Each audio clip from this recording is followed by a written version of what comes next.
Hello दोस्तों, welcome to cyber tech और मैं हूं आपका दोस्त शाका। नहीं नहीं नहीं नहीं, मैं आपका दोस्त एजाज शाह दोस्तों।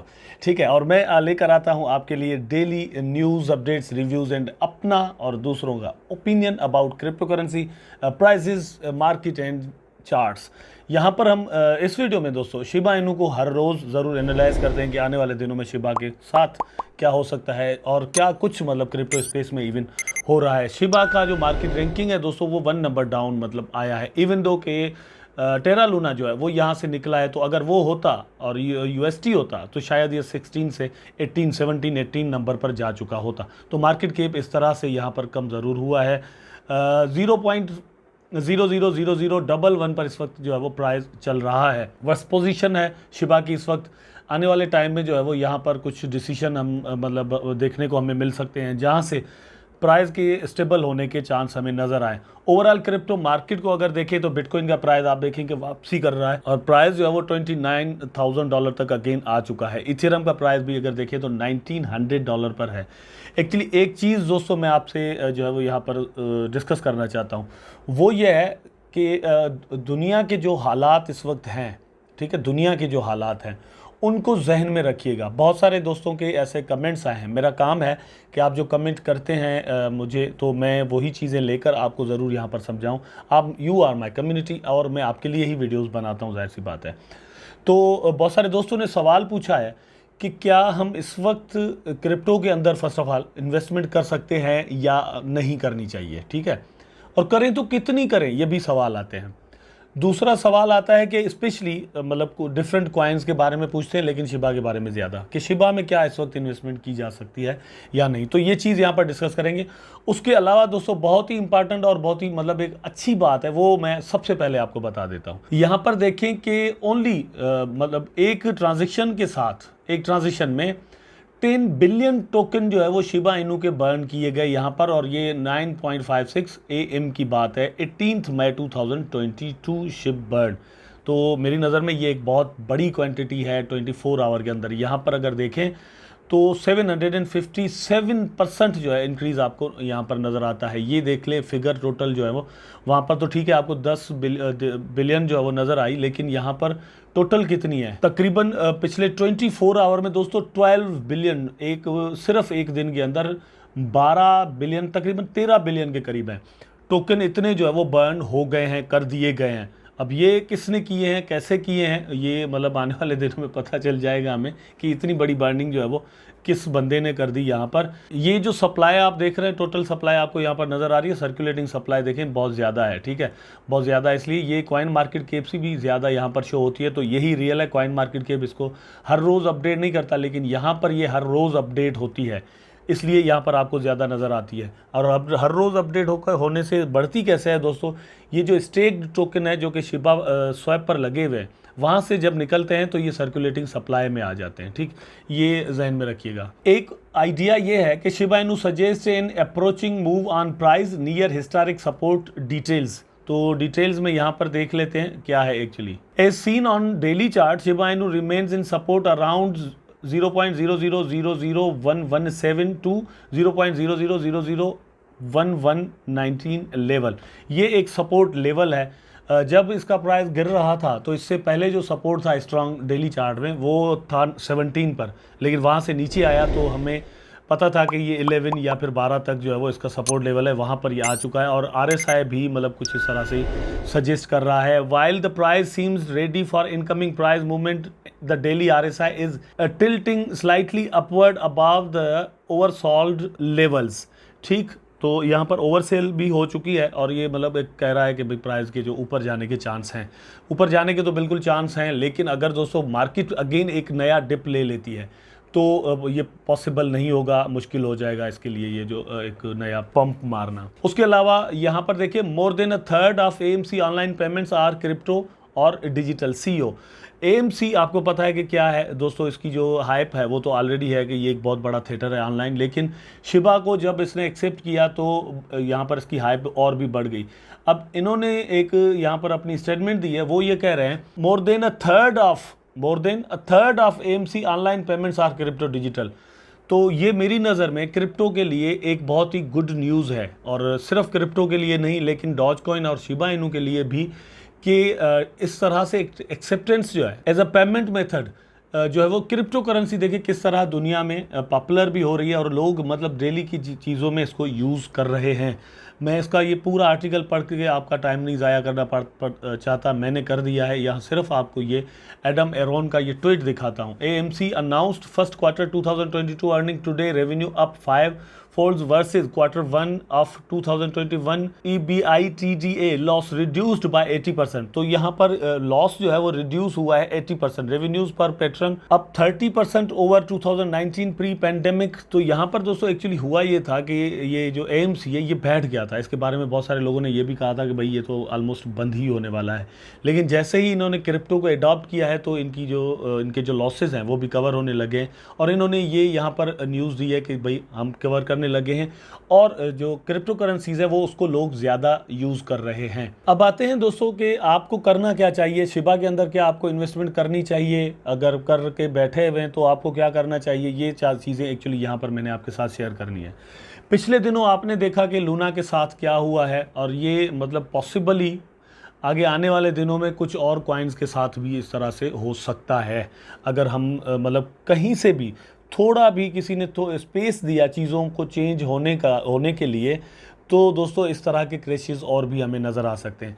What the reasons are behind what I am saying, reasons actually दोस्तों ये है कि एक पूरी दुनिया के अंदर रिसेशन चल रहा है। पूरी रिसेशन का मतलब ये है कि पूरी दुनिया में एक मुआशी कसाद बाजारी है, महंगाई की हालत बहुत ज़्यादा ख़राब हो चुकी है, महंगाई बहुत ज़्यादा हो चुकी है, लोगों में कुव्वत ख़रीद जिसे हम कहते हैं, बाइंग पावर जिसे कहते हैं, ठीक है, लोगों के पास उतने पैसे ही नहीं है कि वो चीज़ें बाय कर सकें, ठीक है, और ज़िंदगी अपनी गुजार सकें, वो कम होता जा रहा है। बाइंग पावर जो है वो लोगों के पास कम होता जा रहा है। सेविंग्स जो है लोग मतलब अपनी ख़त्म कर रहे हैं और वहाँ से अपने पेट का गुजारा कर रहे हैं, सेविंग्स ज़्यादा नहीं कर रहे हैं, और उसके असरात मतलब जो है वो आपको पूरी दुनिया के अंदर नज़र आ रहे हैं। पहली बात तो यह है कि पेंडेमिक, मतलब ये कि कोविड-19 जो आया, वहाँ से पूरी दुनिया के अंदर हालात ख़राब हुए। अब आम लोग जो हैं उनको इन चीज़ों का पता नहीं चलता, वो समझते हैं कि इट्स ओके, अगर ये 6 महीने 8 महीने या 1 साल के लिए मार्केट्स पूरी दुनिया की बंद हो गई थी तो शायद कोई मसला ही नहीं है, दुनिया तो फिर खुल गई और हम चलने लग गए। नहीं भाई, ऐसा नहीं होता। उस दरमियान गवर्नमेंट्स ने आपकी कंट्रीज़ चलाने के लिए जो नोट छापे हैं बग़ैर किसी बैकअप के, ठीक है, उसका असर इस वक्त आपको दुनिया में अब जो है वो आने वाले 2-3 सालों तक इवन नज़र आ सकता है, ठीक है। इससे पहले 2008 में रिसेशन था, उससे पहले एक बहुत बड़ा जो रिसेशन है वो 1930 में भी था, फिर 70s में भी आया।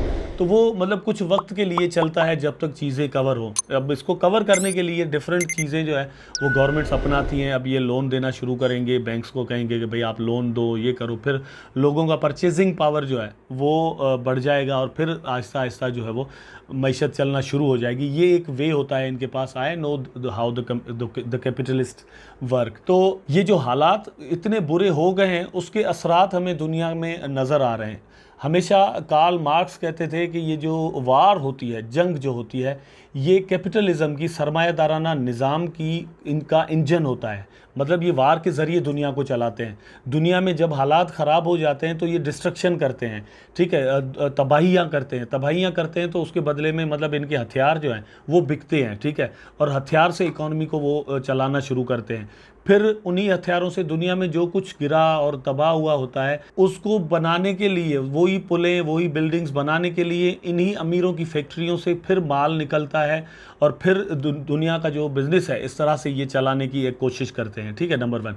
नंबर 2, ये लोगों को उन्हीं के पैसों से जो कि बैंक्स में रखे हुए होते हैं फिर लोन देते हैं सूद पर, और फिर वो लोग जो है लोन लेकर फिर दुनिया में जाकर बिज़नेस में जो है वो हिस्सा लेते हैं और चीज़ें जो है वो बाय करते हैं, अपना ईदें मनाते हैं, डिफरेंट चीज़ें करते हैं, ठीक। इस तरह से वो जो सिस्टम है चलाने की कोशिश करते हैं।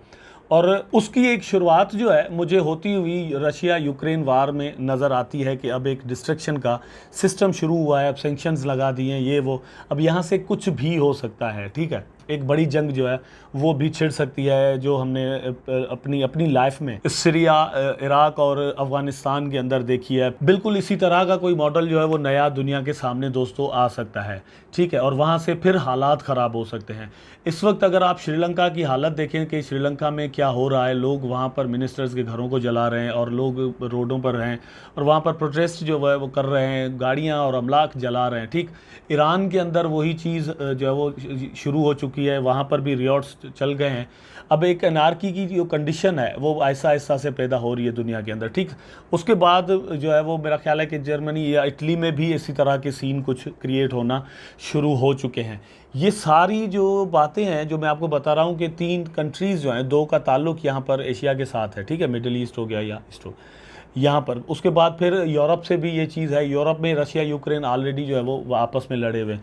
फिर अगर आप अमेरिका की हालत देखें और यूके की हालत देखें तो यूके दोस्तों पिछले 30 साल का रिकॉर्ड तोड़ चुका है इन्फ्लेशन में, मतलब महंगाई में, ठीक है। रशिया ने भी 30 ईयर्स का रिकॉर्ड जो है वो ब्रेक किया है, वहाँ पर पिछले 30 सालों में सबसे ज़्यादा महंगाई हुई है। अमेरिका के अंदर यही चीज़ दोस्तों पिछले 20 ईयर्स में सबसे ज़्यादा महंगाई हुई है। तो ये जो सारी बातें मैंने आपको बताई हैं, ये कुल मिलाकर हमें क्या समझाती हैं कि यहाँ पर क्रिप्टो स्पेस के अंदर अनसर्टेनिटी आने वाले कुछ महीनों तक अभी भी रह सकती है। दुनिया के हालात और भी ख़राब हो सकते हैं।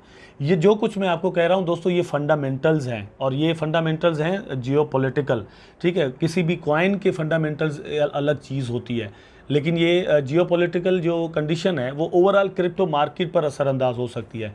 क्रिप्टो मार्केट अपनी लाइफ का फर्स्ट रिसेशन देख रहा है। फॉर एग्जांपल हम डॉलर की बात करें तो डॉलर डिफरेंट रिसेशंस में से निकल चुका है, गोल्ड जो है वो डिफरेंट रिसेशंस में से निकल चुका है, लेकिन क्रिप्टो बिटकॉइन जो है वो अपने फर्स्ट रिसेशन में है और यहाँ पर चेक हो रहा है कि ये किस तरह से बिहेव करती है। पहली बात ये कि इसको बिल्कुल अलग से बनाया गया था कि ये इन चीज़ों से अलग हो, आज़ाद हो, इन चीज़ों का असर इस पर ना हो, लेकिन जो चीज़ इस दुनिया में एग्जिस्ट करती होगी, simple is it, Satoshi Nakamoto जो भी कहते रहें ये एक अलग बात है, लेकिन जो चीज़ इस दुनिया के अंदर रहती होगी, इस एटमॉस्फेयर के अंदर रहती होगी, उस चीज़ पर इस दुनिया की हर चीज़ का कुछ ना कुछ असर जो है ज़रूर होगा और वो चीज़ अपने असरात इस दुनिया के ऊपर ज़रूर लागू करती होगी। ये एक कुल्ली फार्मूला है, मतलब समझने की बात है, नेचुरल लॉ है, इसको हम बाहर से कर ही नहीं सकते। तो ये जब पूरी दुनिया की इकॉनमी के साथ बिटकॉइन चलेगा तो बिटकॉइन का असर इकॉनमी पर और इकॉनमी का असर बिटकॉइन पर ज़रूर होगा। डिफरेंट पॉलिटिशियंस के जो डिसीशंस होंगे उनका असर यहाँ पर ज़रूर होगा। तो इसको हम आइसोलेट करके चीज़ों को बिल्कुल अलग करके देख ही नहीं सकते, क्योंकि बिटकॉइन चांद पर नहीं बनाई गई थी, चांद के लिए नहीं बनाई गई थी, दुनिया में बनाई गई थी, दुनिया के लिए बनाई गई थी। तो दुनिया में रहने वाले लोगों की जो साइकोलॉजी है वो बिटकॉइन पर या बाकी क्रिप्टो करेंसीज पर असरअंदाज ज़रूर होगी। अब आपने सोचना है कि ये जो हालत चल रही है दुनिया के अंदर, bitcoin almost more than 50% down आ चुका है, ठीक है। तो और कितना गिर सकता है भाई, मतलब अभी सोच लें कि $30,000 पर है तो ये 20 पर आ सकता है, ये 15 तक आ सकता है, ठीक है। तो आपने यहाँ पर क्या करना है, किसी भी कॉइन में, मतलब स्पेसिफिक कॉइन्स के मैं अभी नाम नहीं ले रहा, आप शिबा में लगा दें, आप ट्रोन में लगा दें, आप XRP में लगा दें आप, लेकिन मैं आपको सजेस्ट करूँगा कि this is not a good time to invest in different और न्यू मीम कॉइन्स स्पेशली, ठीक है। स्ट्रॉन्ग प्रोजेक्ट्स में पैसे लगाएं जो कि कल को खड़े हो सकें, क्योंकि जब तूफ़ान आता है तो जो हल्के पत्ते होते हैं, जो कमज़ोर पत्ते होते हैं दरख्तों के, वो झड़ जाते हैं और ये दरख्तों के लिए बहुत ज़रूरी होता है कि वो उनके जो कमज़ोर पत्ते हैं, सड़े हुए पत्ते हैं, वो वहाँ से गिर जाएं। मतलब ये इकोलॉजिकल एक सिस्टम है नेचर का। तो यहाँ पर भी बिल्कुल ये है कि मोर देन 18,000 कॉइन्स मार्केट में आ चुके हैं। अब ये जो तूफ़ान दुनिया के अंदर क्रिप्टो स्पेस के अंदर आ रहा है या पूरी दुनिया की इकॉनमी में, यहाँ पर बहुत कुछ डूबने वाला है। तो ये जो ऐसे ऐसी मीम कॉइन्स होंगी जिनमें मतलब कुछ भी यूटिलिटी नहीं होगी और वैसे ही बस बना दी गई होंगी, उतनी जो है वो उनकी मार्केट कैप नहीं होगी, तो वो दोस्तों यहाँ पर ख़त्म हो सकती हैं। आपने सोच समझकर पैसा लगाना है। दूसरी बात कि आपने जितनी भी सेविंग आपकी है वो आपने एकदम से नहीं लगा देनी, ये जहन में रखिए। मतलब बहुत सारे दोस्तों ने क्वेश्चन किया तो भाई लगाएं, तो मैं ये कह रहा हूँ कि यार आपको मैं कह दूँ कि भाई अभी नहीं लगाएं, आप 6 महीने बाद जो है वो पैसे लगाइएगा, और पता चले कि 6 महीने बाद BTC का प्राइस जो है वो $50,000 या $60,000 हो गया, तो आप कहेंगे यार एजाज भाई आपने मना कर दिया था। ठीक है, पहली बात तो ये है कि हम यहाँ पर किसी भी चीज़ के बारे में 100% श्योर नहीं होते। दूसरी बात एक्चुअली ये है कि आपने करना क्या है कि डॉलर कास्ट एवरेज के ज़रिए आप 10% करके पैसे लगाएं। अभी 10% लगा दें, ठीक है, फिर मूव देखिए और मार्केट पर नज़र रखें कि मार्केट कहाँ जा रहा है। कोई गुड न्यूज़ आती है, कोई बैड न्यूज़ आती है, मार्केट की चार्ट को एनालाइज करें। ठीक है, हमारा एक नया चैनल है, आप उसको ज़रूर सब्सक्राइब कर दें, साइबरवर्स के नाम से। वहाँ पर हम टेक्निकल एनालिसिस की वीडियोस बनाते हैं और वहाँ पर आपको समझाते हैं कि चार्ट को आप किस तरह एनालाइज करके जो है वो डिसीजन ले सकते हैं कि किस प्राइस पर किस कॉइन को बाय करना चाहिए और फिर किस प्राइस पर उसको सेल आउट करना चाहिए। तो वो बहुत ही आपके लिए ज़रूरी है। आई होप कि आप मेरी बात समझ गए होंगे कि डॉलर कास्ट आपको यहाँ पर करनी है, आहिस्ता आहिस्ता करके अपने पैसे यहाँ पर इन्वेस्ट करें। कुछ कॉइन जो है वो आपने थोड़ी महंगी प्राइस पर बाय किए होंगे, कुछ सस्ती पर और कुछ उससे सस्ती पर। तो ये है कि मार्केट जैसे ही रिकवर करेगा आपके पैसे आहिस्ता आहिस्ता से रिकवर होना शुरू हो जाएंगे। बस यही बातें थी। आई होप कि दोस्तों वीडियो आपको ज़रूर पसंद आया होगा। अगर पसंद आया है तो लाइक करें, कमेंट करें, शेयर करें, चैनल को सब्सक्राइब करके बेल आइकन ज़रूर दबा दें ताकि मैं और आप आपस में जुड़े रहें। टेक केयर, अल्लाह हाफिज़।